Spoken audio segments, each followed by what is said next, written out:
Dead Channel Duo Podcast, episode number 29. How are you doing, Egg?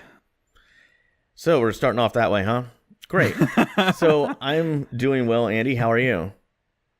All right. How's your week been? Stuff's going on. I can't talk about on the podcast. Going right into that too, huh? Okay, well, we're going to move on from that because I know Andy really doesn't want to talk about it, so we're not. It's all good stuff, though. Nothing That's negative. how my week went, though. I'm not going to lie. Well, I mean, hey, I ain't going to lie. They had us in the first half. But it's good stuff. So nobody out there, don't get worried. Nothing's happening to young Andy here. He's all good, but doesn't want to talk about young man. He's going through changes and... Oh, Andy, one day soon you'll have to wear deodorant or else you're going to smell horrible. But anyway. I wear deodorant every day. What are you talking about? I know, but I remember there was that one point when I was a kid, I think it was maybe about 12, somewhere in the 12 to 13 area where it was yeah, I need to start wearing deodorant because I'm starting to stink. And I had my a mom 4-year-old was brother, ready for that. so whenever he started wearing it, I started... So see, my younger brother was the same way. Like when I started doing the deodorant thing, he just started doing it with me because I used to take allergy medicine. Yeah, that I took it till I was 12 until they tested me again. They're like, yeah, he doesn't need this. We've been just giving it to him because my older brother had it. Well, I'll tell you right now, man, it was pretty bad when I was 12 or 13, and it happened overnight. It was not a gradual progression. Yeah. So Andy's going through the change. Have you ever became immune to a certain deodorant? It happens. I switch brands every time. Every time I run out of a stick, I switch brands. I've been told you need to change at least once every 2 years, and it certainly is true. I didn't believe it. I just had a rotation between Degree and Old Spice. Yeah, and I flip back and forth. Deodorant talk here on the Dead Channel Duo podcast. So. What have you been watching and what have you been playing this week, Andy? I've been playing, actually, Xbox. Big news. I didn't play Xbox last week. Yeah. I've been playing NHL 19 with the college dropout friends. Check out the podcast. Link maybe in the description. I don't know. But we've been playing I need you. If you remind me, I'll put it in there. We've been playing some EA SHL on NHL, which is pretty fun. That is the only mode in NHL that got me into that game is the EA Sports Hockey League. I don't know. We just that's it's only fun. I play a franchise every once in a while. Last year I had a franchise I played on it wasn't rookie, whatever above rookie is pro. And for some reason I was just a god at that game. And I would win 115 points is nothing on pro difficulty. Yeah, I never really got into the franchise in that game, but EA Sports Hockey League is good, but you have to have people to play with. Playing with randoms is very difficult. So it almost became a yearly tradition with my friends where we would pick up NHL and then they would stop playing and I would stop playing and then it would just collect dust for me. But me and Dylan would we play the beta. Normally just play the beta, then we're done. And now I've had those years. I think Drake bought it. That's why I have it. We share games, me and Drake. Good friend of mine, Memelo, a.k.a. Sean, but I just call him by his last name. He's the biggest NHL franchise fan I know. He's the biggest hockey fan I know. And he was the only guy I knew, other than you maybe. Well, really, he's hardcore Rangers fan. I'm a casual. Yeah, this guy is really into hockey. It's his favorite sport, I think. And maybe the NFL is up there with it. But anyway, he used to buy NHL every single year.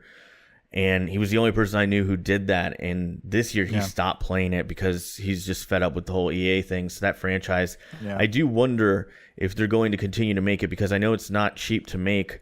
It's a very expensive game to make because of 1, the license, 2, development costs. And I just don't feel like they're making a lot of money on it right now. But what have you been watching? Anything? Just Malcolm in the Middle. Malcolm in the Middle again. Awesome. Still watching Malcolm in the Middle. And watch Fruitvale Station. We'll talk about that later, though. Yeah, I watched that this week as well for DCD Film Club that we're going to talk about. Check out. My past 2 days is my weekend. Yeah. We record these on Wednesdays, if you guys didn't know. True. My weekend's Tuesday, Wednesday. And I've been just laying in bed watching Malcolm in the Middle. the past 2 days. Yeah, I watched Detective Pikachu, which we're going to talk about a little bit later on, and I've been really excited about Game of Thrones every week. Been watching that and watching a little bit of with the season. You know what? I don't really want to go too far into it, but I am one of the few people who has enjoyed this season. I just wish there were more episodes. I wish there were more than 6, and I do think this comes out, the last one comes out exactly tonight. Exactly, and it feels like it's gone by very quickly. And I will also say, if there's one criticism I have of this season, I do feel like some story arcs have been incredibly rushed, but I feel like that is kind of a product of only having 6 episodes. And I've been watching a little bit of The Office on Netflix. I'm watching that show again. Which one? The American Office, although the British Office is excellent, and I recommend watching both. You want to know how? Go ahead. I have. Like, you know how most people are like, you watch The Office until Michael leaves? Spoiler alert. I think the best way to watch The Office is when Jim and Pam get married, stop watching. You're probably right there. I think that it was a really great moment for the show, and I do kind of wonder if it would have been better if they stopped. But I did like some of the later seasons as well. I just didn't like them as much. Yeah. I feel like it's kind of like Community, which I just recently wrapped up, where the first 4 seasons of Community to me are gold. They're absolute gold. I felt like season 4 was actually the strongest because they allowed the Dean Pelton character to become an actual recurring character every single episode. And then season 5, I felt was a little bit of a miss, and I felt like season 6 was a huge miss until the very, very end. Which season does X and X leave? So season 5 is the first 2 big cast members leaving. Yeah. One of them leaves after episode 1. The other one leaves midway through. And then in season 6, it's one more. And at that point, it was 3 of the major characters, and I felt like it just kind of fell flat. I know they tried their best, man. They tried their best to write it and make it the guy that made Rick and Morty made that. Yeah. There's an episode where they're at Abed's apartment and they're watching Rick and Morty. Yeah, fun fact for you: the Russo brothers, who directed Avengers Endgame, were heavily involved with that show as writers and directors as well. So, you know, great show. Highly recommend Community. If you do have a chance, it's on Hulu. You can watch every single episode there. As far as what I've been playing, I was just playing World of Warcraft. I haven't really touched anything else this week. Pokemon. World of Warcraft has been... Pokemon the card game online. I did create an account for that, and I have dabbled in it a little bit. I've gotten a little bit better, and it's a lot of fun. Highly recommend it. It's free. You can play it for free. Card game of the year. It's definitely not card game of the year, but I'm sure it's... What's the competition? What was it? Wasn't that like an Elder Scrolls game that you downloaded? Elder Scrolls, whatever, card game of the year. You downloaded it for a laugh, and then I remember you got really into it, and then you hit a paywall. Yeah, I got really into it. And then you hit a paywall, and you were like done. You play for like 4 hours, all right? Yeah. And then it's like, if you want to continue, spend $20. I was like, oh, never mind. Rest in peace. Yeah, screw that. I hate paywalls, man. I hate paywalls in mobile games. I understand why they're there. Just not a real big fan. Did you hear about the Apple news, speaking of online game or mobile games? No. The Supreme Court is allowing companies to sue Apple for monopolizing the App Store and being the only way you can download apps on iPhones. So I am not a legal expert, but I feel like that's a valid complaint. Yeah. The Supreme Court is allowing it. It makes sense. Like, when you think about it, yeah, it is kind of a monopoly. Honestly, one of my biggest criticisms of our current economy is so many big industries, phones, electronics. They're not monopolies, but they're incredibly close. They're like duopolies, where it's 2 big companies. Yeah. And unfortunately, because of that, even just having 2 massive companies, it can really stagnate growth in an industry. And I think cell phones are definitely getting to that point. Political parties. No other party can succeed because the Democrats and Republicans just focus on each other. Yeah, I've said more choices are always a good thing for consumers. Politically, I think it's the same way.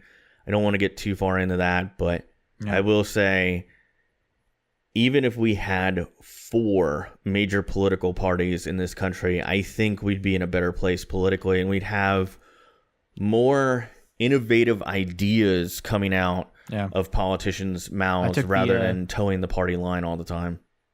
I took the I Side With quiz again. Yeah. And I'm a feminist, apparently. I mean... Peace and Freedom Party, which is like the California Feminist Party. Or whatever. Yeah. I forgot what it's called. It has feminist in the party name. I'm not just saying I'm a feminist. Every time I take one of those and I answer all the extra questions, I always tell people to do the same thing. Always answer all the extra questions. The 400 questions or whatever it is. I come back mostly libertarian and Republican. I'm very conservative. I'm probably too conservative for my own good. And I fully admit my bias. I was a weird kid, man. I remember growing up and people thought I was weird because I generally leaned towards the right rather than left. You know, that old saying, when you're young, you know, you probably lean left, and as you get older, you probably start leaning right. I was like, you're like saying, like, you're like, I leaned right instead of left. And I was like, what are you talking about? No, I definitely did.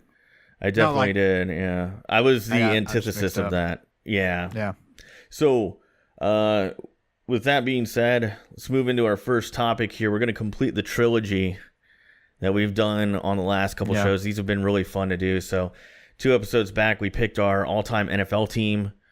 And last week, we did the all-time MLB team.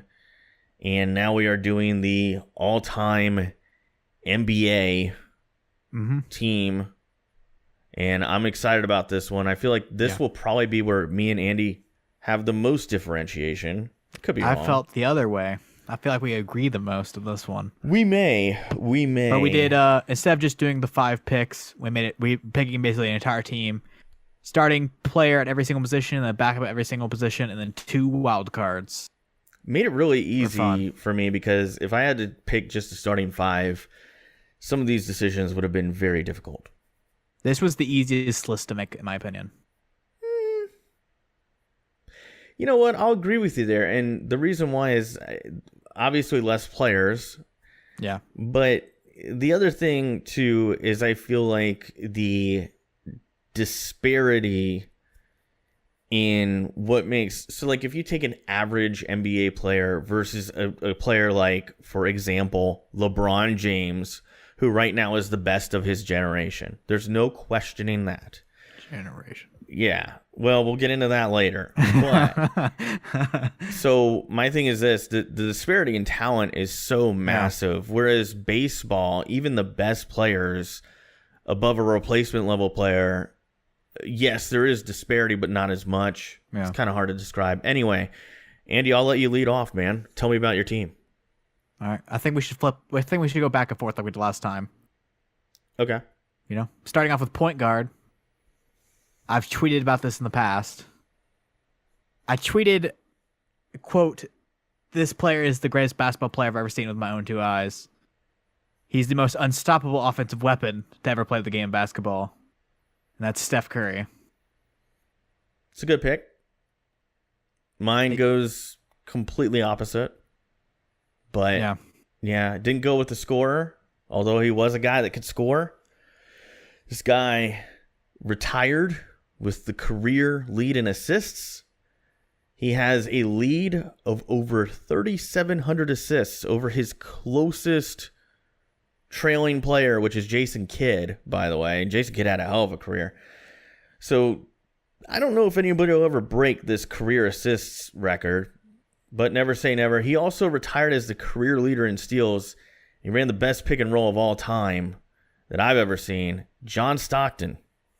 I knew he was going to be on your list. A lot of respect for I had a feeling. A lot of respect for John Stockton. Great player. All right, my starting shooting guard, my talking point on it is shut up, Alex. Because I feel like I know what you're going to say. My starting shooting guard is Michael Jordan. Well, we agree here. So I went with Michael Jordan. In my opinion, he's the greatest player of all time. I think that at the very least, if you're doing a Mount Rushmore of NBA players, he's certainly in that top 4, right? And if I had to go with my own Mount Rushmore, well, screw you, Andy. I don't care about your opinion at this moment in time. I usually care about your opinion, but not right now. I think that he's the greatest player of all time. He was an all-NBA defender for the majority of his career, and a lot of people forget how good he was on defense. Scorer, goes without saying, one of the best scorers ever. Probably had the best mid-range game I've ever seen. I will say this. I don't know that Michael Jordan's game would translate as well to today's NBA. So when people point to the next guy on my starting 5 here, I get it. The GOAT. But Michael Jordan is my shooting guard. Andy, I think we both have the same pick here at small forward. The greatest basketball player of all time. The king. LeBron James. So I went with LeBron. The note that I have here next to him, I put definitely in the greatest of all time conversation. And I think my point just says GOAT.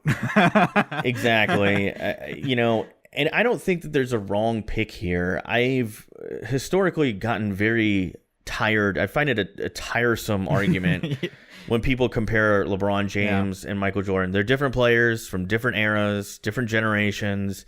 They have different strengths. They do have some overlap. LeBron James is a great scorer, but he's not as much of a scorer as Michael Jordan. But he's a better passer. Things I have to say about the argument: I do think LeBron's the greatest basketball player of all time. Yeah. But also, I never watched Michael Jordan play. I think that's part of it too.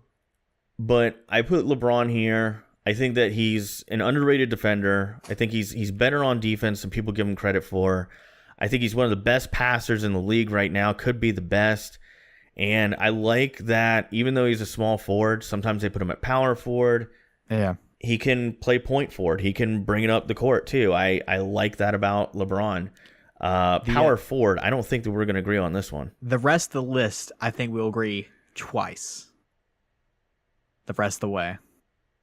My power forward is he's a guy. He's a mentality guy. He's the first one in the gym, last one to leave.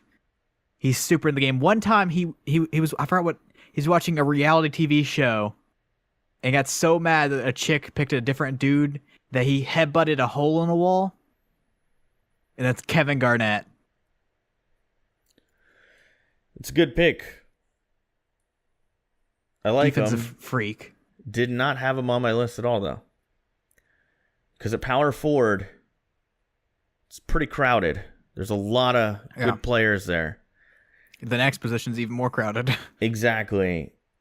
My power forward is Larry Bird. I think he was an underrated rebounder, one of the best shooters the NBA has ever seen. And he's the only guy I can think of that was as big as Larry Legend was.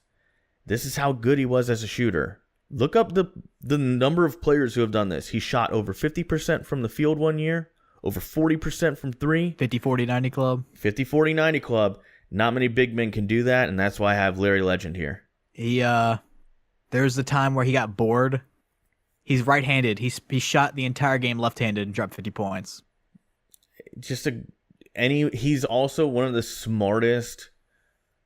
Like when you watch LeBron play, or you watch Michael Jordan play, or even Steph Curry, the basketball IQ is through the roof. Larry Bird was the same exact way. The guy knew the game inside and out. Yep. So at center, who do you have? I have. If we're bringing the whole thing of players I've never seen play GOAT conversation, this is the guy. And numbers don't lie. 11 championships in 13 years. Bill Russell. He's arguably the greatest defender of all time. He shut down Will Chamberlain. He's a beast. One of the best rebounders of all time as well. No one matches him in championships. And no one ever will. And he won 2 as a coach. Yeah. Bill Russell, absolute legend. And I have Hakeem the Dream Olajuwon here. This was another guy who could do it all. He was a great scorer. He was a good defender, great rebounder. And he was the best player on 2 NBA championship teams in 94 and 95. He also won NCAA National Championship. Yes, he did. So Hakeem the Dream would be my starting center. And how can you ever not want the Dream Shake on your team? But I will say he's not on my list. it's not shocking given the depth at that position. I feel like power forward and center, there's a lot of depth. Yeah. Whereas with the other positions, it was a little bit easier for me to pick. So my backup point guard. Magic Johnson. It's a good pick. Not on my list, though. I have Oscar Robertson. I truly feel Oscar Robertson. Everybody talks about Russell Westbrook today, and they compare him to all-time greats. It's really close to Oscar Robertson because that guy averaged a triple-double before triple-doubles were even a thing, and he did it for multiple seasons. One of the best of all time. Career was cut short, sadly, due to knee injuries. If it wasn't for that, I think he would have had 5 or 6 more years, and that's saying a lot because he played a long time, but played at a high level. Who's your backup shooting guard, Andy? My favorite player as a kid. So, early 2000 players. Allen Iverson. It's a good pick. Good pick. Another guy not on my list. I went with Ray Allen. And I went with Ray Allen because I think Ray Allen, point blank, is the best shooter that has ever picked up a basketball and played in the NBA. That's high praise. High praise. Steph Curry might get there. He might get there. I think he will break a lot of Ray Allen's records. But if you tell me I have... Has the most insane buzzer beater ever. Well, I was just about to say, if you tell me I got 5 seconds left, I'm gonna inbound it, and somebody's gonna take a 3-pointer. I'm giving it to Ray Allen if I could pick anybody. Yeah. Who's your backup small forward here? This is where I have Larry Bird. So it's fair. We already talked about him. We can just keep on going. I got Scottie Pippen as my backup small forward. A lot of people don't remember this, but Scottie Pippen. Go ahead. Just keep on going. Oh, Scottie Pippen, unbelievable defender. He could guard half of the court. Really long guy, really athletic guy. Good scorer, but everybody forgets. He's an excellent defender. He could also play the point forward, and I like that out of a small forward. Who do you have as your backup power forward? Now, this is the same. It's kind of the same reasons I picked Cal Ripken last episode. Mm-hmm. You want a guy that's consistent, gets it done, several championships too. Mm-hmm. That's Tim Duncan. Good pick. Not on my list. In retrospect, it's tough to leave him off. I think he's one of the all-time greats, but I went with the mailman, Karl Malone here. One of the best scorers of all time. Ran that pick and roll with John Stockton for years and years and years, and experienced a revival in LA. You have a lot of duos on your list. I don't have a single duo. Yeah, well, it is the Dead Channel Duo podcast, I guess. Who's your backup center? Shaquille O'Neal. Hey, look at that. We agree on one. Most dominant center of all time, you can argue. They had to change the rules. The rules for him. I mean, and the other thing about Shaq is, especially in his younger years, he was a good defender, and he was one of the better rebounders in the league as well. Very athletic guy, and it's just a shame. Like I remember his last year in Boston, it was tough to watch because I remember watching him when he was a rookie here in Orlando, being very upset when he left too. So we did allow ourselves to pick 2 wild cards.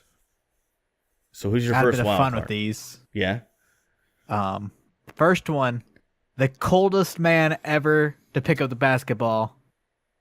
He's like Ray Allen. He's the clutchest guy I've ever seen with my own two eyes. He's the all-time leader in bench points. It's Jack Milk time. And that is Lou Williams. It's not a bad pick. Not a bad pick. I thought about going with a bench player, like a specific bench player here. Yeah. But I decided to just keep going with legends. So I went with, and this is not a slight to him at all, I just felt like I could not leave this guy off the team. And that's Bill Russell. And you said everything there is to say about Bill Russell earlier. One of the greatest of all time. Period. You can't argue numbers. You cannot. You cannot. And I get that it was in a different era, but still, like... Oh, it's in a different era. Those same people are the same people that are like, oh, Yankees have 27 rings. Exactly. Who's your second wild card? It's my favorite player of all time. My favorite player. I was gonna wear his jersey, but I forgot to put it on before the show. I want to see who you think my favorite basketball player of all time is. I haven't named him yet, obviously. He's a 2000s player. Early 2000s. Paul Pierce? Tracy McGrady. That's a good pick. I found it really hard to leave him off. When he played in Orlando, I think that was the peak of his career. I know he had some good seasons in Houston before the back went completely out. He had, but the 13 points in 30 seconds against San Antonio Spurs? Tracy McGrady might have been one of the best scorers I've ever seen in my life. I will also say, much like Jordan, one of the better mid-range games ever. Yeah. I have the hard to leave him off my list, but 2001 Toronto Raptors, like one with like the super big Raptor purple. That's a great jersey. I like that jersey. I've always loved that style. So, my pick, very similar player in terms of offensive capability, very clutch guy. Almost had him as my backup shooting guard instead of Ray Allen, and that's Reggie Miller. Oh. Guy's you led me down a different tunnel. He's a beast. Reggie Miller was an absolute treat to watch. I hated him because he played on the Pacers, and the Pacers knocked the Magic out of the playoffs. They had some great playoff matchups with the Magic, and Reggie Miller also had some great playoff series with Michael Jordan. Phenomenal player. And against the Knicks. One of the better shooters of all time. Could have played longer if he wanted to. But I think he wanted to... Ooh, I need to watch that. I'm pretty sure it's about him. Because one of the better shooters in the NBA. I know I have a lot of really good shooters on this list, but I put him right up there with Ray Allen. Very clutch. Yeah, winning time, Reggie Miller versus the New York Knicks. 30 for 30. He'd tire out defenders, too. What I really liked about Reggie Miller is he was always all over the court. Really, really active guy without the ball in his hands. We didn't have this on the list, but I did want to ask you, you get to pick a coach. Who do you have coaching your team? Red Auerbach. That's not a bad pick. I went with Greg Popovich. I went with Greg Popovich. That was, I couldn't come up with a better name than that. I know a lot of people would say Phil Jackson or Pat Riley, and that's fine. But I feel like Greg Popovich could get more out of these guys than those two guys that I just mentioned. Auerbach's a good pick, and Coach K, even though he never really... Yeah, that's just general basketball coach. Yeah, but he coached all his Olympic teams, and I respect him tremendously. Heck, a lot of these guys would probably, if they were in the right time period, probably would have gone to Duke to play.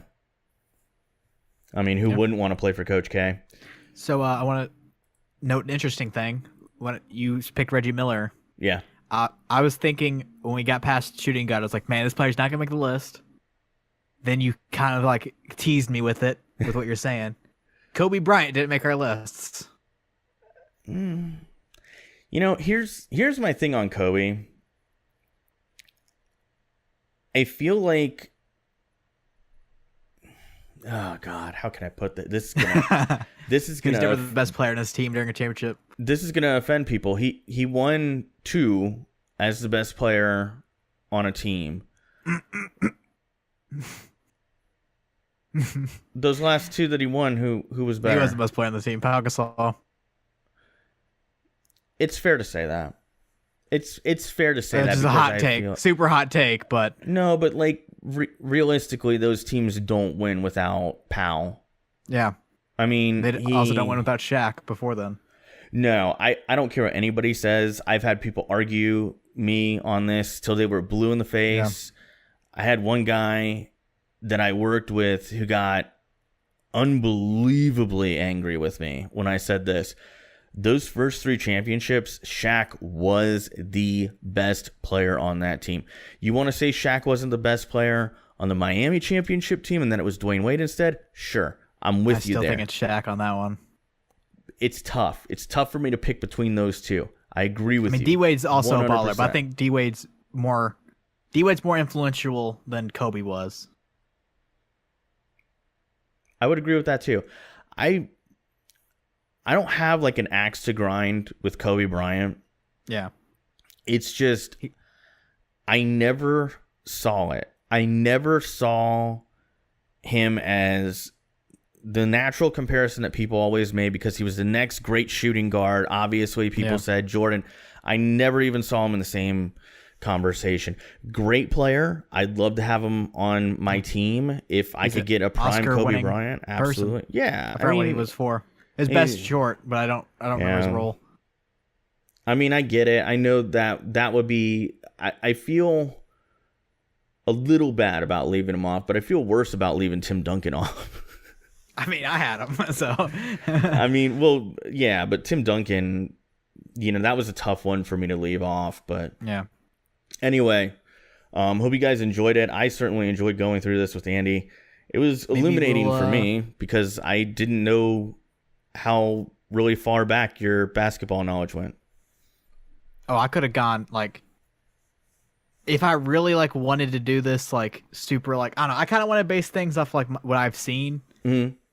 But Pistol Pete would have made my list if I did this a different way. Pistol Pete shot threes before the 3-point line was there. That's a guy who I feel like I could take him and put him in any era and he'd be good. Yeah. And that's what I tried to do with my list. But admittedly, the guy that I call the greatest of all time, I feel like Michael Jordan in today's NBA would struggle because he wasn't a proficient 3-point shooter. He was a mid-range guy. But it was just a different era, technically, man. I don't think every player could every player could be great or how am I saying this? There's one era, it was a 3-year span between 2001 and 2004 that every player struggled. Yeah. There was illegal defenses and there was you could still hand check. Yeah, I mean there are rule differences, I think, over the years that have been put in place to either lower or increase scoring. And right now, I think the NBA, I don't really want to go too deep into this, but I think the NBA right now is kind of facing a crisis where how do they get the game to where it's not just bombing threes all game? Because that's what basketball has kind of turned into. It's turning into a lot of threes, like He's the 3-point. Well, I think there could be that. I also think that a fun idea that I saw proposed, which I understand is very unlikely, would be expanding the 3-point line to where it was even all the way around, which would basically eliminate baseline threes, which are well known as the shortest 3-point shot on the court. I think that's a novel idea and something that the NBA competition committee could look at. Maybe they could put that into practice in the G League, see how it goes there. But, you watch basketball now, you want to throw yourself for a loop, watch the 03-04 playoffs. It's different, man. Pistons it was a won it all that year. Yeah, and it was very physical type games being played. Ben Wallace dominating the paint. The Pistons had a run where they were holding opponents under 70 points, in the regular season. They had some ridiculous streak going where that's a great team. It was a great team. Pistons. It was a great team, and then when they added Rasheed Wallace, it was unfair because they added him in the middle of the year. Anyway, moving on to listener questions. We have 2 this week. I know we had more than 2 come in, but unfortunately, could really only answer a few each week. So, but please send them to us, or you can call our voicemail, which I don't have in front of me at the moment, but it's on our Twitter. Anyway, first question comes from Colbster, a.k.a. Colby. Longtime listener of the show. Thank you for being a listener. He asks, what are some challenges you think the next generation will face? That's a pretty deep question for this podcast. Yeah. But, Andy, I'll let you lead off. I have 2 things. One's handling boredom. That's good. And the other one is, what is it? I just drew a blank. I just had it. Uniqueness. It's another good one. It's hard to be unique whenever you find someone online that's just like, I don't know. I feel like it'll be less creative. Creativity will be lower. The boredom piece, could you expand on that for me a little bit? Because, like, I don't know. I kind of, like, I feel the same. I don't know, I sometimes feel this way. Like, when I was little, you could, look at a brick wall for, like, an hour. Not really, but you know what I'm saying? But, like, if there's nothing to do, like, it's, I don't know how to explain it. It's, like, weird. There's so much stuff to do that you just get bored of, and then you've already done everything. Like, it's like Dan Blazarian. He always talks about this. He's like, I've done so much. Like, everyone's like, I would love to be Dan Blazarian, the guy that the Instagram famous dude that is rich and hangs out with hot chicks all the time. I've heard of him. I don't know much about him, but I have seen him on Snapchat. But he's like, I'm super bored all the time because I've experienced everything. Like, I drive fast cars, hang out with hot chicks all the time. It's boring. Yeah, that's fair. I when you said boredom, I kind of viewed it from a different standpoint of people are so glued to their phones. And I think that it's lowered attention spans to some extent. And it's kind of like all jumbled together. Like, it's all like, boredom won't be a thing. Or, like, it is, but, like, it's hard to explain, but yeah, I get that. So I have a lot here. I'm just going to go over a couple that I think are the most pressing ones. The first one, I think, is more of a worldwide problem, and that's renewable sources of energy, because I think it's really the most pressing matter. I'm not going to go on a rant about climate change or global warming, but because I think it goes deeper than that, believe it or not. I don't think it has necessarily everything to do with emissions. I think it goes deeper in terms of, at some point, the oil will reach a point where it becomes, well, not necessarily run dry, but it'll become depleted, and it'll become extremely more expensive. And I think that we have some great minds that have figured out other ways, alternative energies, nuclear. Go ahead. The best alternative way, we're just too much of pansies to do it. And it's hydrogen. And we're too much pansies because hydrogen bombs are a thing. Well, hydrogen is a good alternative, I think. Because space, like, we can just go out to space. Hydrogen is all around you. Yeah, honestly, I think hydrogen's one. I think nuclear power is another thing that we really shouldn't be so afraid of it. The fatality rate using I could do a whole podcast on nuclear energy and the benefits of it, but we've gotten away. Atomic City. We've gotten away from it because of things like what happened in Chernobyl. So I think figuring out the energy solutions for our planet, I think that's one big challenge the next generation will face, as well as the one after that. The next one is probably going to make me sound like an extremist, but I do think the next really big challenge for Americans is making decisions between personal liberties and safety. And by that, what I mean are things not necessarily just gun control, but things like freedom of speech. Right now, we're living in a society where if you have unpopular opinions, you're shut down. You're off of Facebook. You're off of Twitter. You're off of Instagram. You're completely silenced if you don't have the right opinion. And I think that's dangerous. I think that's something that we have to. I think everybody should have a voice. I think that Nazis should have a voice. I don't agree with them, and they should have to deal with the repercussions of having opinions that advocate terrible things, right? But I don't really think there's that many Nazis out there anyway. But the ones that are out there, they should have the same freedom of speech, that because that's what our country's based on, right? You see the thing where they got our good guy, the good friend of the channel, aka not really a friend, but Wings. They got him to say he's a Nazi. They did get him to say that. So poor Wings. I know he's not. My thing is, we have to make a decision. Do we want nanny states? Do we want a government controlling everything? Do we want censorship? Or do we want freedom of speech? And it goes to other things too. We talked about, well, not we, but I talked about gun control earlier. That's a really hot topic issue right now.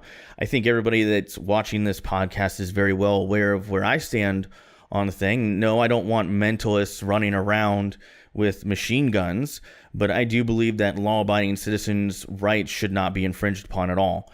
And that goes for gun control, and that goes for freedom of speech and right to a fair trial, and search and seizure policies, things like that. I believe that our Constitution should be the law of the land. Because if you go by that, it's a very libertarian viewpoint where people have personal liberties and their rights are protected. And I think that's very important, and it's near and dear to me. Some Americans are willing to throw that out for this illusion of safety. But my thing is, bad people are always going to do bad things. And if you look at the course of humanity, violence isn't a new thing. This is not something that just came about recently. You go back to biblical times, you had brothers hitting each other with rocks over the head and killing each other. These things are going to happen. There's no law you can put in place to get complete safety. So I think it's very dangerous. You walk a fine line as a society when it comes to that. And I think that's the real big issue for the next generation is, are they going to go with let's give up civil liberties and go for safety? I put that in air quotes for anybody listening to the audio version. Or do we say, screw it, I'll take my chances because I want my liberties, and I don't want the government telling me what I can and can't own and what I can and can't say. Because it's very dangerous. Because when you outlaw any kind of speech and you make free speech like not really a thing, well, then they could just say, well, if you don't like the president, you can't say anything against him, it's illegal. And it is Cantor. It's a really good example of somebody who is literally kicked out of their country. If he goes back, they're going to kill him. Like, they will kill him. It's terrible because of political opposition. And it's just not right. It's a very good example of how things can get wildly out of control in a very short amount of time. But it's a great question from Colby. I appreciate that one. And Andy brought up two issues that I didn't think he'd bring up, but they're very valid. So, what did you think I was going to say? I honestly didn't expect anything like that widespread.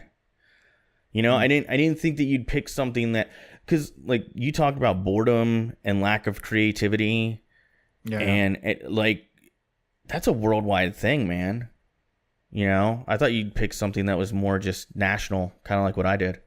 But I don't know. Maybe we should talk more about stuff like this on this podcast. I feel like we need more buffoonery on the podcast. I feel like we also need more serious stuff. Some other challenges that the next generation will face is, God, what are they called? I was going to make a Star Wars joke, or a Star Trek joke, but I can't think of what the weird ears. Vulcans? Aliens. Yeah. No. God, it sucks. Ferengi? Yeah, Ferengi. or Q. Oh, They'll have to deal with Q. so before we move on to the next listener question, I'm going to tell you right now, Q was awesome. Q was like one of my. Yeah, he's a prankster, like, but he's fun. I don't know. he's like the greatest villain in the fact that he could have easily destroyed them. Yeah. But he like toyed with them, and they had like the whole trial, and he like cheated the entire time. He's definitely a villain because he kills people. Okay. Yeah, well, like, he's definitely. Yeah. But then he gets kicked out of the his like colony. He got kicked out of the Q organization. Yeah. He became human. I love the character though. It was so well done. The actor that did that in Next Generation, just tremendous job. And the Ferengi, those little fellas, they were all over the place and they were crazy. They just do anything for money. Next question comes from Sway, another longtime listener. Appreciate Sway submitting his question here. And he asks 5 favorite sports teams and the year and their best moment that year. Andy, I'll let you lead off. So I didn't pick 5. I didn't prep this. I put the question in the doc, and then completely forgot. So off the top of my head, the 2013 Red Sox, the year they won it all. Yeah. Best moment, Game 4 against the Tigers in the ALCS. David Ortiz game-tying grand slam. Austin Jackson goes up to grab it and falls over the fence. Great moment. The 2014 San Francisco 49ers, the last game at Candlestick, where Navarro Bowman got a pick 6 on Matt Ryan. That's a good moment too. I remember that one. That's about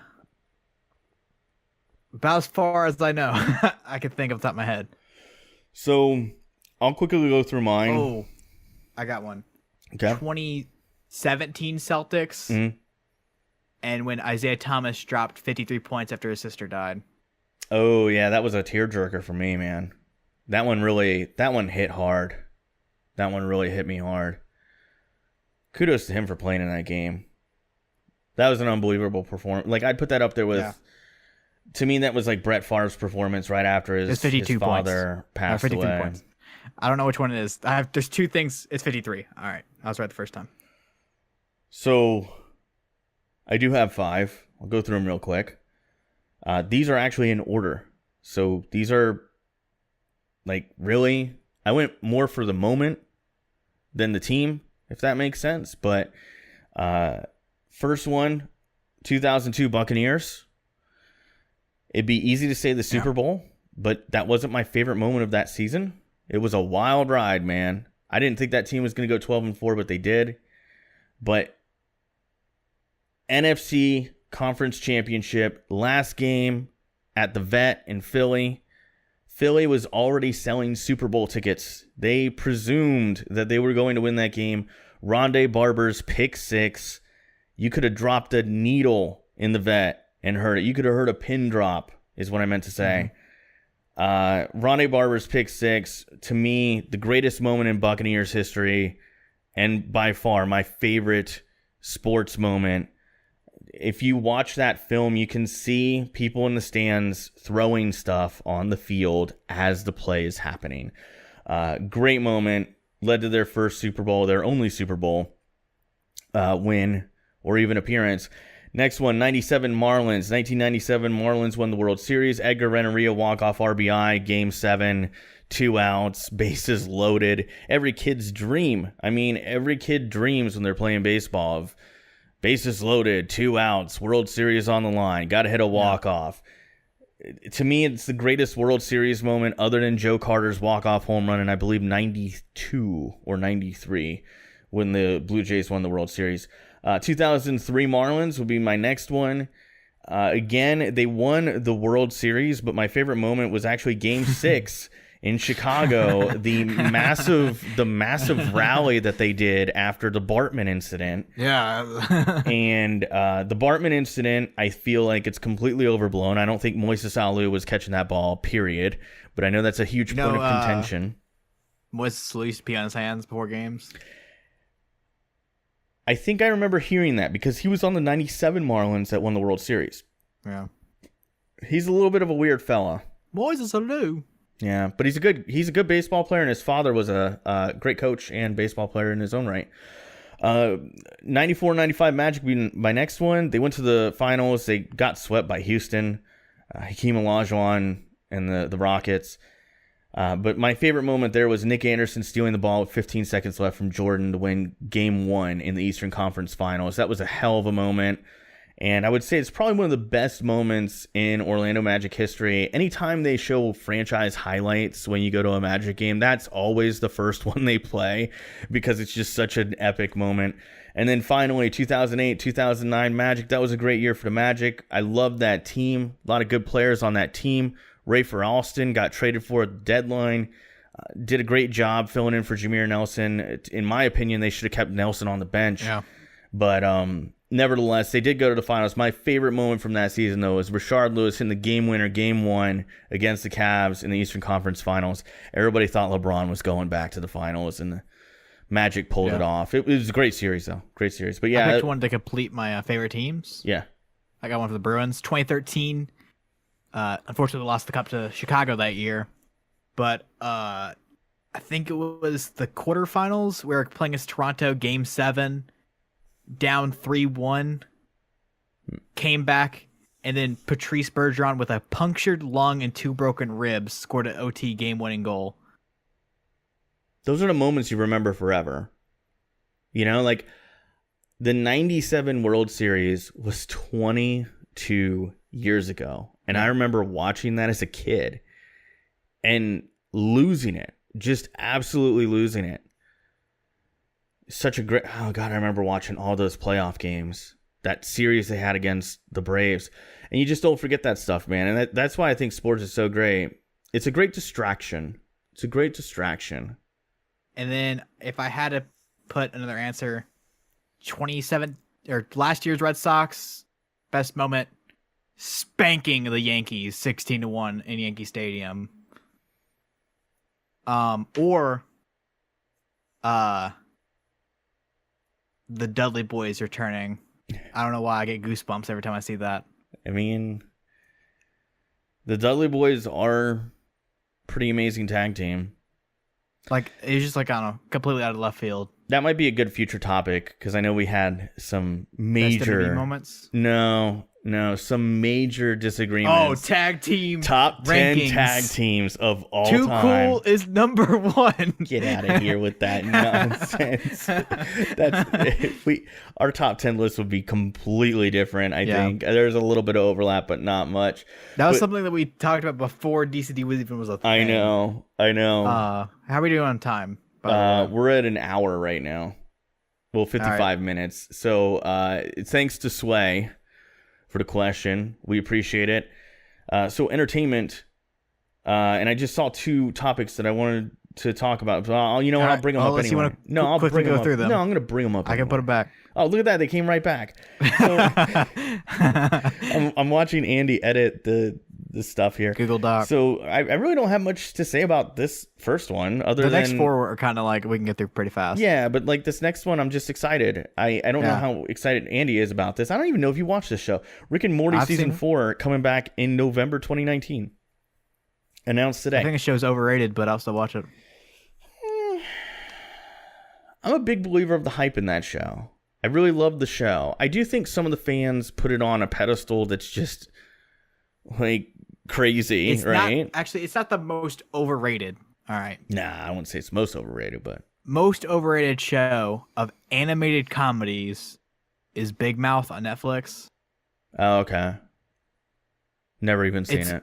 It's all right, but everyone treats it like they put it on like a holy pedestal. I think sometimes the Rick and Morty fan base can be a little bit much.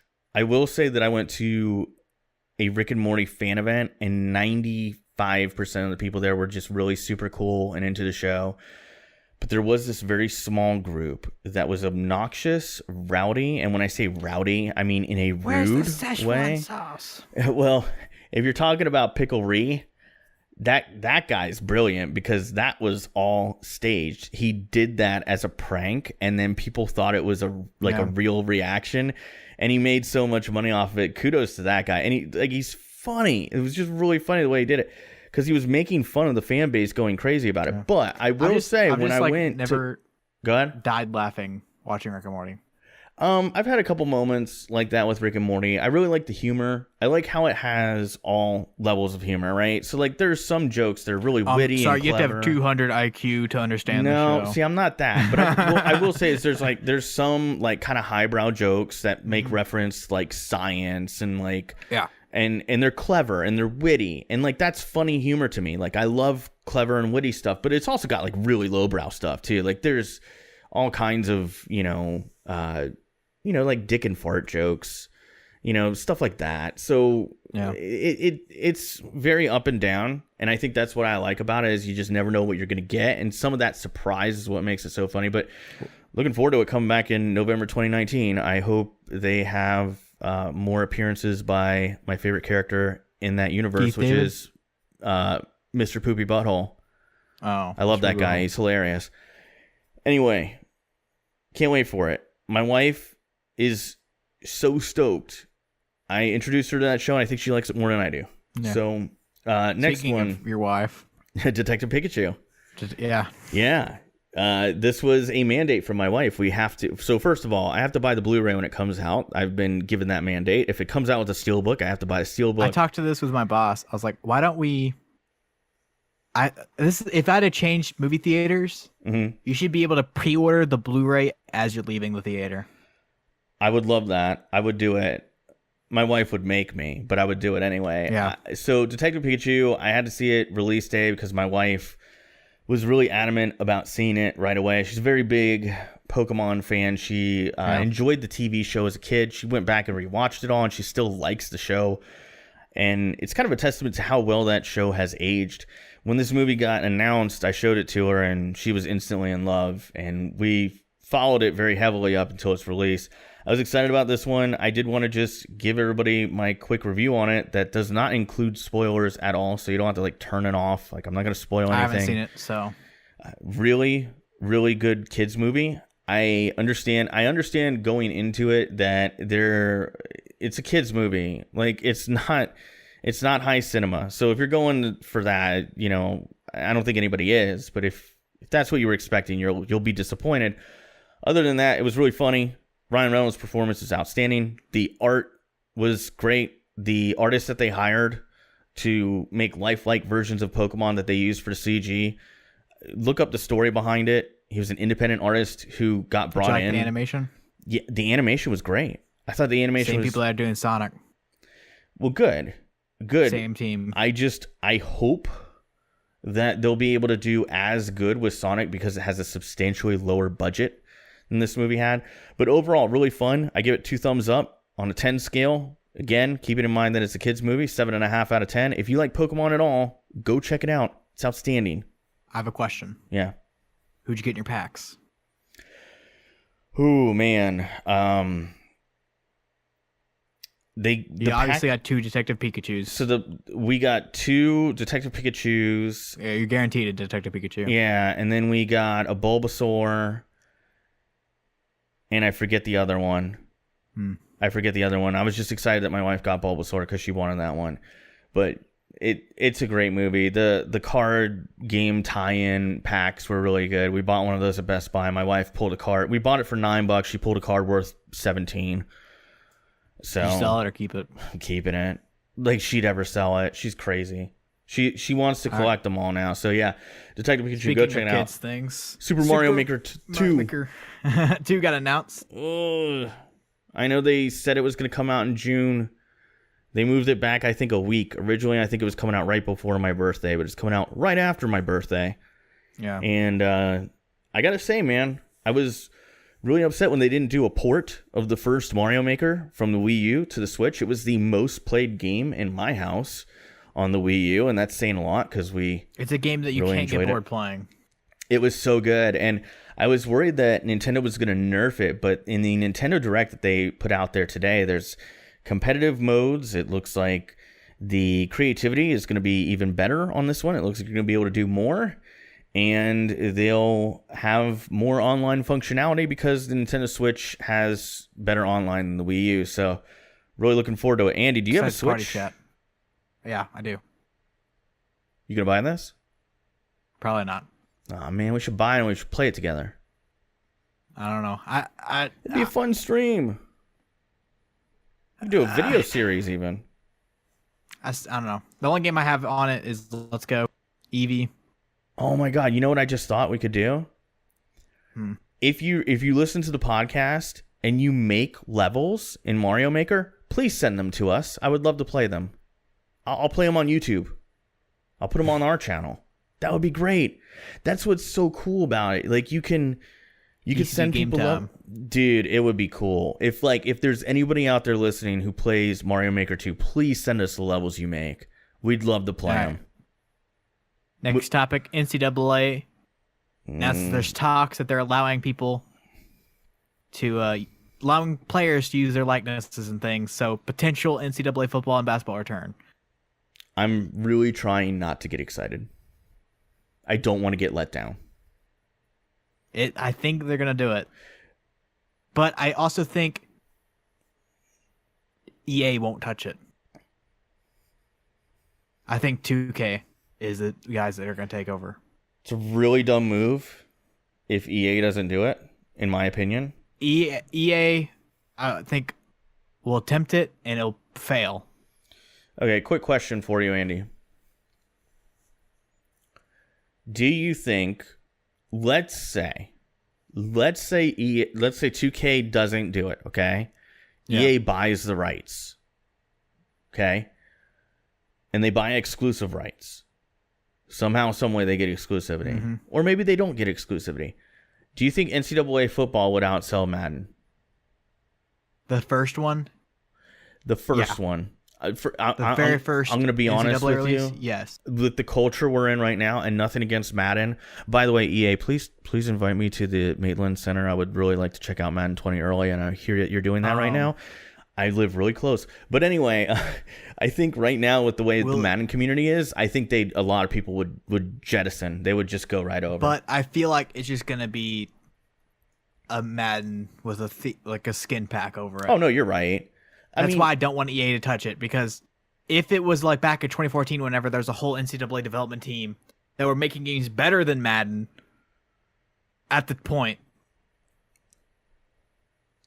like, I feel like it would succeed. But that's why I kind of want 2K to do it, because one, I know 2K basketball is way better than NBA Live.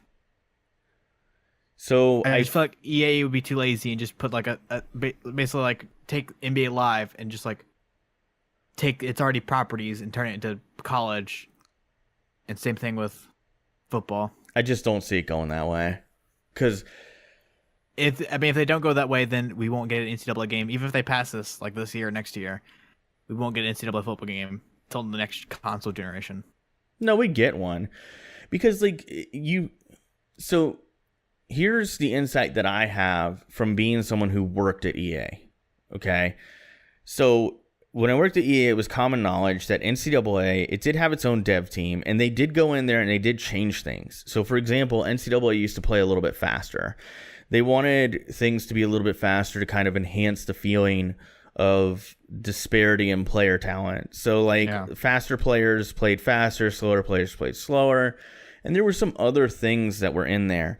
But it was very well known that NCAA was running on the previous year's Madden engine, and then they would not just reskin it, but they would tweak it quite heavily to create an NCAA experience. With that being said, it did have its own dedicated development team. It had its own dedicated project managers and QA testers and all that. And many people, I remember very specifically when I was working on Madden, once NCAA went gold, almost all those NCAA guys switched to Madden, including developers.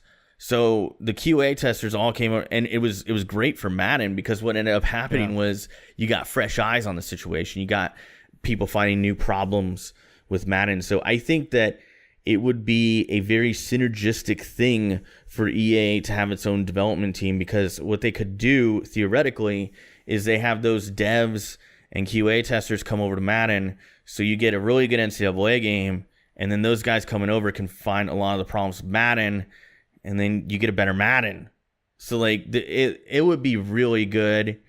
I think for EA, if it does happen, I'm trying to keep my expectations low though, because I realize there's a lot of things that have to happen before we see that back. Speaking of, I won't go too far into this, I promise, but speaking of another franchise that I wish EA would bring back, that's their PGA Tour games. I thought those were outstanding and I missed them.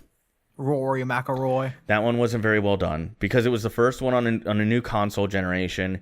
And EA games always struggle like that because, like, I remember way back when Tiger Woods '06 came out and I bought it on the original Xbox. No, I didn't buy it on the original Xbox. I played it on the original Xbox, but then I actually bought it on the Xbox One, and the original Xbox version was better that year because Tiger Woods '06 was the first one on the Xbox One. Worst Madden game of all, Madden '06. Madden '06 on the Xbox 360,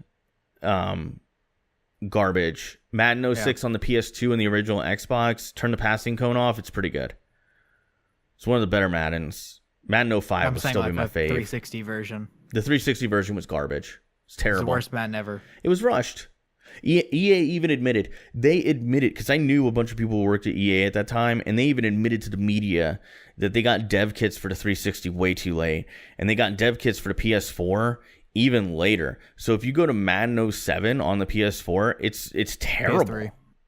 PS3. I'm sorry. I'm spacing out today, I guess. My bad. So moving DCD on. Film Club. DCD Film Club, yeah. I picked a movie that surprisingly you didn't know about. Mm-hmm. Like I said last episode, I think everyone should watch it. I think everyone that's an adult in America should watch it. Yeah. It's Fruitvale Station in 2013 released Fruitvale Station. The directorial debut of Ryan Coogler. And this is the first time I watched it. Oh, really? Yeah. Mm. And it's really good. It is really good. I cried a bit. I did too. I didn't know it showed the ending at the beginning. I was kind of excited thinking that you'd watch the whole movie and then get to the ending. But it kind of spoiled it at the very beginning. So it does. And there will be spoilers on this, but the movie's been out for 6 years. And if you haven't gone out and seen this, I would encourage you to see it. It's very good. And I don't know. This movie's already spoiled for most people. It is because for me, I remember when this happened. Yeah. I remember the fallout. I remember the riots. I remember the protests, the peaceful protests. Did you know what it was about ones. before you watched the movie? Like, when I recommended it, obviously you didn't. When you said Fruitvale Station, I didn't know what it was. But then once I saw the name of whose life it's based off of. Oh, yeah, Oscar. It kind of came back to me. This was a big deal. And I think it would be a big deal at any point in our country. But this was you couldn't miss this news story when it happened. Yeah, it was the front page of everything. Yeah, it was to me it's a tragedy. And we were talking earlier about challenges that the next generation is going to face. I think this is definitely something that would be relevant to that conversation. I think what this film does in the most tasteful and thought-provoking way possible is introduce the idea that we don't have necessarily a police problem like specific to African American communities. We have a police brutality problem that we have to address as a nation. It doesn't necessarily have as much to do with race as some people would have you believe. Yeah. That's just my personal opinion on it. I know some people would disagree with me on that, and that's something that we could certainly debate, for hours. Like, you could debate that with somebody for hours. There's good points on both sides of that argument, but I do think that something that we have a problem with in this country is police brutality is a little bit too frequently seen for, I think, all of our tastes. And this movie does a really good job of conveying that in a smart and intelligent manner, and picked a character that I say character. Like, they picked somebody to base a character in a movie on. Yeah, it's a biopic. Yeah, so, like, Oscar as a human being was a very flawed individual. He was in and out of the prison system. He was a career low-level criminal, but nobody deserves this, Like, nobody deserves to be treated that way by law enforcement. And, a lot of people, when they see somebody like that, or they hear me talk about this movie, they're probably thinking, well, he got arrested for something that he was doing that was criminal, and he got shot as a result of it. And it's not even that. There's no two sides to this story. This is just flat out police brutality. And I thought it was really powerful, man. Yeah. I cried at the end. Yeah. I cried. Yeah. No shame in saying that. Baby. I couldn't stop thinking about his daughter and his girlfriend and the mother too, but I feel like they were the two that got impacted so heavily by this. And then if you do the research, and I know they put a little blurb up at the end, the guy who did this only got 2 years, and he was out in 11 months. Like, what a joke. And I think it really does evince that this is a problem, and it's something that we have to address, and we can't lump it in. My personal opinion is we can't lump it in with racism, because this happens to all kinds of people every day. Police cross the line, and not all police are bad. Like, I want to make that really clear. My uncle, who I love, rest in peace, was a police officer his entire adult life. He went to the military, and then he went into police, and he was a good police officer. But he'd tell you flat out, there were some that were not good guys. I mean, they still kind of made police human in this. AKA after he got shot, the one guy was like, "What'd you do?" The one dude, "Why'd you do this, you idiot?" The one dude who I thought was going to end up being the bad guy who ends up shooting somebody isn't the guy who shoots him. Yeah, he was mouthing off and he was being rough with people, and that's bad in itself. Yeah. But he didn't kill anybody. And just, oh God, it's infuriating, like, the lack of justice. And there's so many more cases that we could bring up, but I felt like this had a great message that I think is relevant even today. I think it's very thought-provoking as a film. I thought it was filmed incredibly well. The acting performances were outstanding. I think this might be Michael B. Jordan's best work, and that's saying a lot because there's been a lot of good stuff. Great actor. I thought this was a just chilling performance. Just chilling, like, it just shook you to the core. And if you haven't watched this movie, please go watch it. Yeah. Great film. Out of 10, 8.5. 8.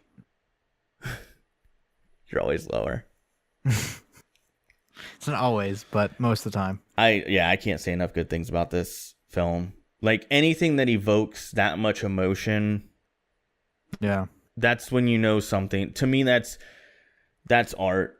I experienced something unique with this movie in the crying part. Yeah. And the fact, I mean, we both experienced our fathers dying. Yeah. And at the very end, when the kid's just like, in the shower with her mom. That hit me hard. Yeah. That hit me hard. Like, that hit me on a personal level. Yeah, it really did, and it's hit me hard now. But like, so I've always felt like art should hold a mirror up to society, and I think that this is probably one of the best examples of that. Like, it just does it in such a good and smart way, and doesn't knock you over the head with it. Like, it's kind of trying to look, I can't even think of the word right now, but like, it's not presumptuous. Like, it doesn't hit you over the head with it and say, like, this is the point. Like, it's kind of reserved, but in a good way. So check it out. Another great pick by Andy. And You made some good picks, man. You made some good picks. I feel like this is everybody talks to me about the podcast. I feel like this is their favorite segment of the show, the film club. Mm-hmm. So I've tried to treat it with a little bit more respect and not do Freddy got fingered stuff anymore. So I've tried from day one. So my pick will probably not be as this will not evoke as much emotion as this movie. I want to apologize first about Fruitvale Station. Mm-hmm. The cheapest way to watch it is $4 digitally. Mm-hmm. I will apologize about that one. I know there was complaints in the past about stuff, but I don't know. I felt like everyone should see it. It's definitely worth the $4. It's definitely worth the $4, and I know that that's been a common request, is that we find stuff that you can stream on a streaming service, and I try my best. But as I said before, I've been trying to pick films that mean something to me, or that I think are truly great, or that I think are underrated, and also things that people will enjoy. This is a really good example of something where $4 to see this, it's worth it. Yeah. It's really worth it. I think everybody should watch this movie at least once, especially if you live here in the United States. I don't think I could watch it twice. I couldn't. I don't want to cry again. I'd cry again if I watched it again. I mean, it hit me hard, man. Yeah. Hit me hard. Now, this next movie that I'm going to pick, there's no emotion at all like that in it. Did I guess it correctly? What was your... Oh, so in the show notes, Andy has put, I'll pick Scooby-Doo 2 Monsters Unleashed. I don't think I've ever seen that movie. It's the second sequel. This is live action Scooby-Doo. I watched it at my 6th birthday party. I don't think I've ever seen it. So I am picking a movie that I think is the best modern action movie I've ever seen. And I am sad that we will not get a sequel to this movie, but there are talks about doing a TV series on it, and that's Dread from 2012. And I know we talked about it a little bit earlier, but this is not on any streaming services. It used to be on Netflix, but it is not anymore. You can rent it for $3.99. It's actually currently on sale on Vudu for $9.99 if you want to buy a digital copy of this one. But I would tell you it's certainly worth watching. Andy, have you seen this movie before? Okay, good. Then it was a great pick. Also, before we move on, I played the Judge Dredd SNES game when I was a kid. Well, that game was pretty bad from what I remember, but I don't remember either. I did not play it very much. Also, next week we will have a poll up on Twitter at some point, so definitely check that out. If you want to recommend some movies, tweet us. Please tweet us some suggestions for movies. We'll put a poll up, and the fans will pick. After that, fan picks will not fan picks. We don't have fans. We have listeners. I hate the word fan. It makes me feel like I'm making myself out to be something I'm not. So, listener pick will be a Twitter poll this time, and then we're going to try to incorporate it in our soon-to-be-launched Patreon after that, where somehow patrons will be able to make suggestions, and then maybe we put it on a poll, but we'll figure that out later. But check out our Twitter, @DeadChannelDuo, and make sure you vote there for DCD 31, which will be the next listener pick. Boy, it keeps flying by. Finally, I've been saying this since the beginning of Film Club.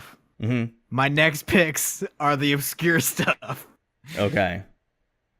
I felt like your pick this week was pretty obscure. I don't know. Past this point, we're deep diving into my next two picks are both foreign films. Mm-hmm. So have fun reading subtitles. Sorry.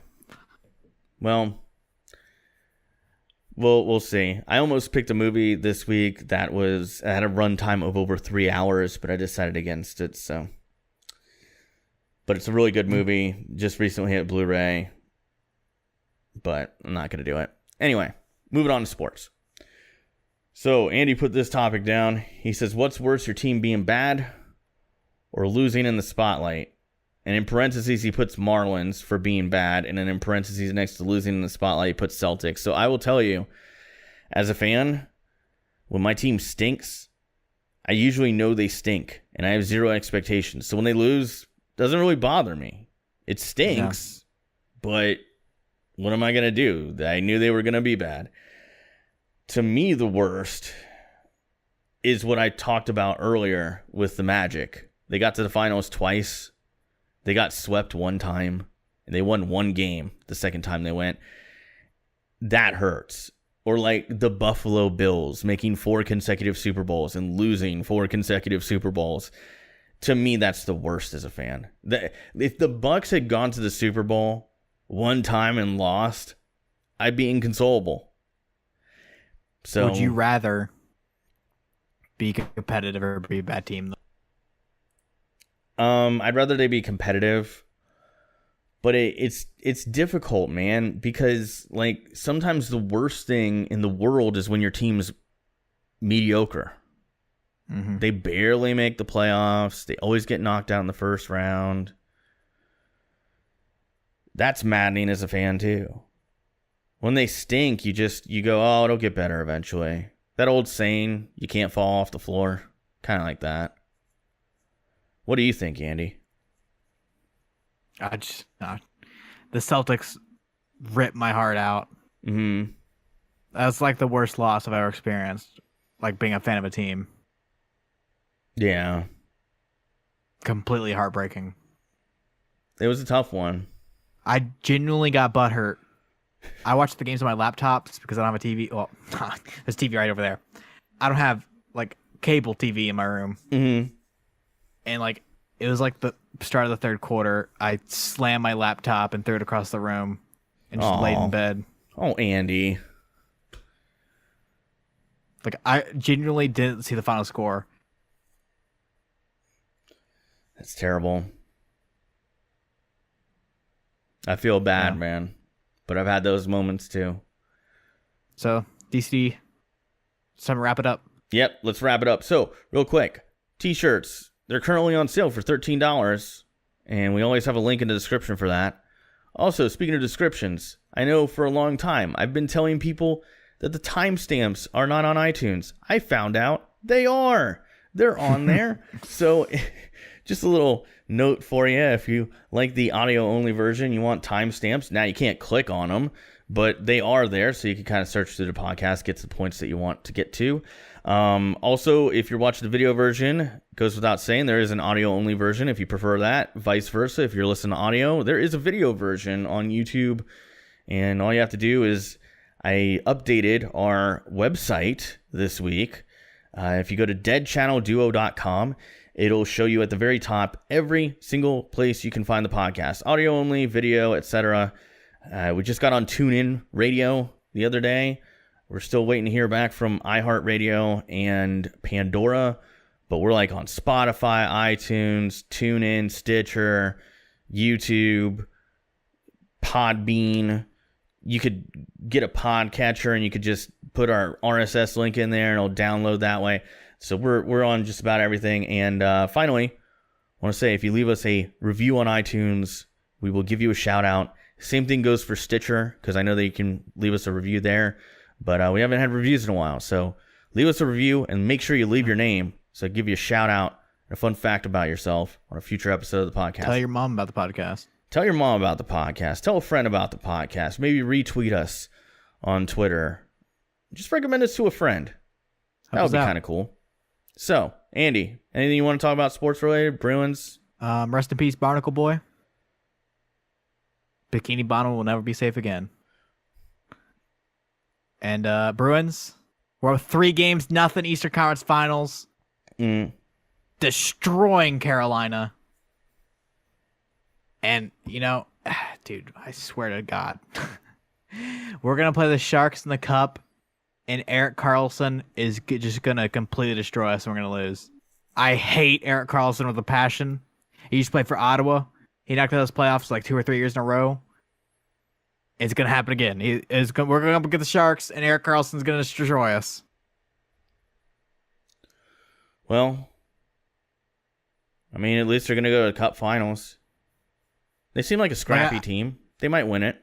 They're the best team that's left. Well, And they're currently manhandling Carolina. I'll be rooting for them. Yeah. I mean, I have nobody else to root for, so I might as well hope that your favorite team wins. I'm not a fan, but Yeah. hope they win. Marlins still I'd rather suck. play St. Louis, but the Sharks are up 2-1. Be completely different as this podcast comes out. But by the time this podcast comes out, surely the Bruins will be in the cup. Well, I look forward to it. Maybe we could talk about it next week. But that's going to do it for DCD 29. Hope you enjoyed it. We'll see you next Sunday.